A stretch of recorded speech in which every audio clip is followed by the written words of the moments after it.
Before the legendary legions, before the mighty Caesars, before the vast empire, there was a kingdom.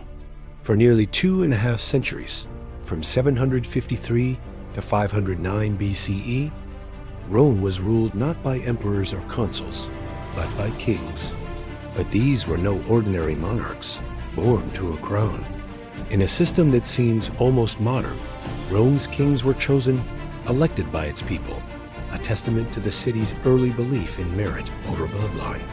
This is the story of those 7 kings, the architects of an empire yet to come, whose reigns forged the very soul of Rome. Our story begins in legend, with twin brothers suckled by a she-wolf, Romulus, the city's founder and first king.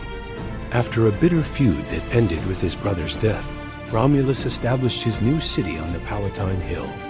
He was a pragmatist and a warrior. He populated his fledgling settlement by offering asylum to fugitives and exiles, creating a tough, resilient community.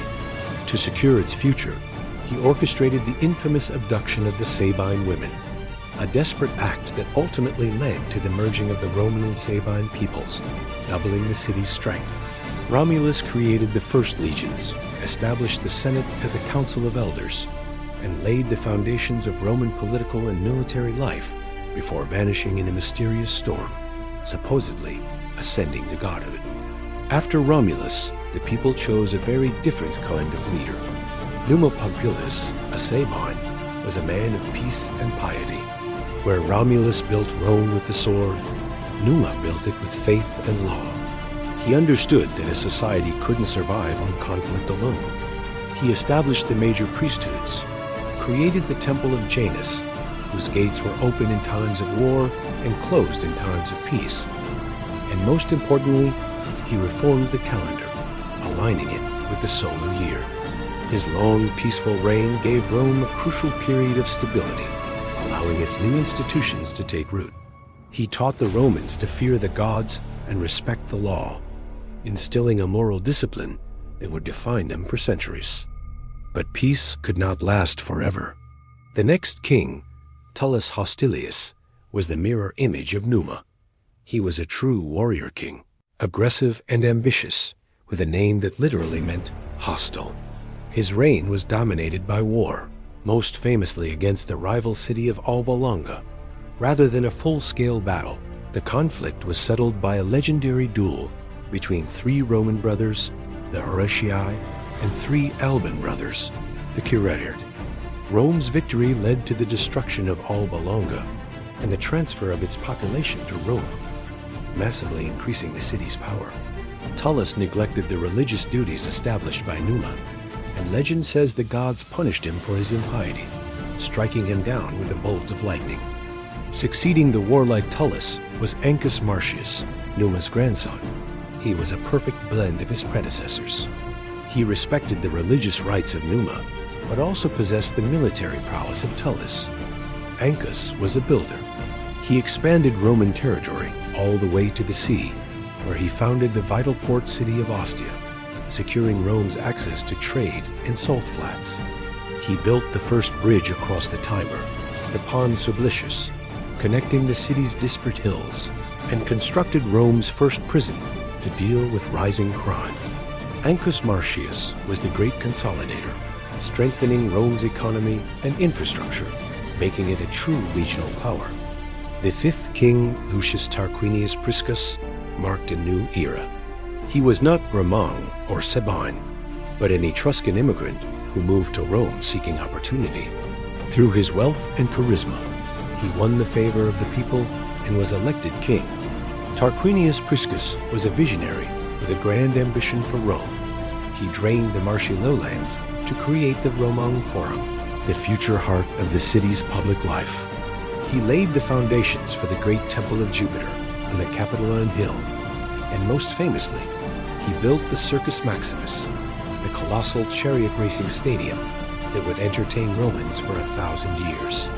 He brought Etruscan engineering and cultural flair to the city, transforming its appearance from a collection of villages into a genuine metropolis. His successor, Servius Tullius, had a remarkable story. Said to be the son of a slave, His destiny was marked from birth. He rose through the royal household to become king, and his reign was defined by radical reform. His greatest achievement was the Servian constitution. He instituted the first census, a revolutionary idea that reorganized the citizenry into classes based on wealth rather than birth.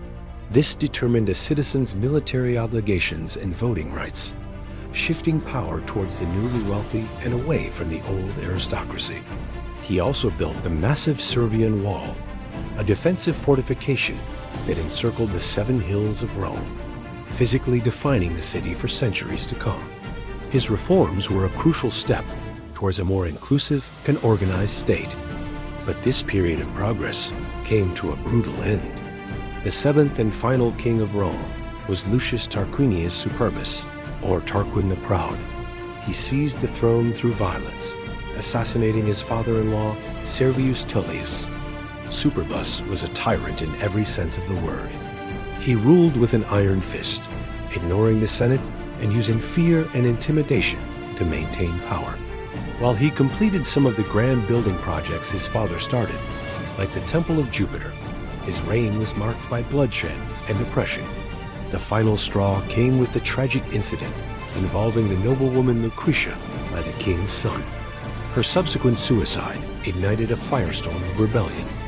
Led by Lucius Junius Brutus, the Roman people rose up, expelled Tarquin the Proud and his entire family, and swore an oath that Rome would never again be ruled by a king. In 509 BCE, the monarchy was dead. In its place, something new was born, the Roman Republic. The 7 kings, from the legendary founder to the final tyrant, had each left an indelible mark.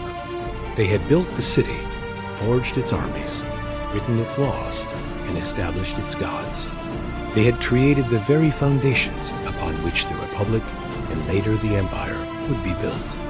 The story of Rome is one of evolution, and it was in the crucible of the kingdom, under the reign of these 7 men, that the Eternal City first learned to rule. Thank you so much for watching. If you enjoyed this journey back to the founding of Rome, don't forget to like, subscribe, and hit that notification bell for more stories from the ancient world. See you next time.